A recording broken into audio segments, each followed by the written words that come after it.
আমি তোমার চ্যালেঞ্জ দিলাম, যদি তোমার এই বাজে অভ্যাসগুলো থেকে থাকে, যে স্কুল করতেছো, তারপরে হচ্ছে তোমার স্কুল লাইফ কিংবা কলেজ লাইফে আসো, তুমি মেয়েদের সাথে চ্যাট করতেছো, তারপরে তোমার বাজে আড্ডায় মিশে আসো, বন্ধু বান্ধবের সাথে তুমি আড্ডা দিতেছো, কিংবা তুমি অন্য রিলেটেড তুমি মানে তোমার টাইমটাকে অপচয় করতেছো এক কথায় বলতে গেলে।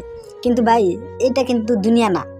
দুনিয়া, আসল দুনিয়া ভাই একটা প্রাপ্তবয়স্ক ছেলেই মানে বুঝতে পারে, যার বয়স 20 ওভার হয়ে যায়, কিন্তু তখন সে লেখাপড়া বাদ দেয়, কিংবা লেখাপড়া করা রানিং অবস্থায় যদি মধ্যবিত্ত ঘরের সন্তান থাকে সেই বুঝতে পারে।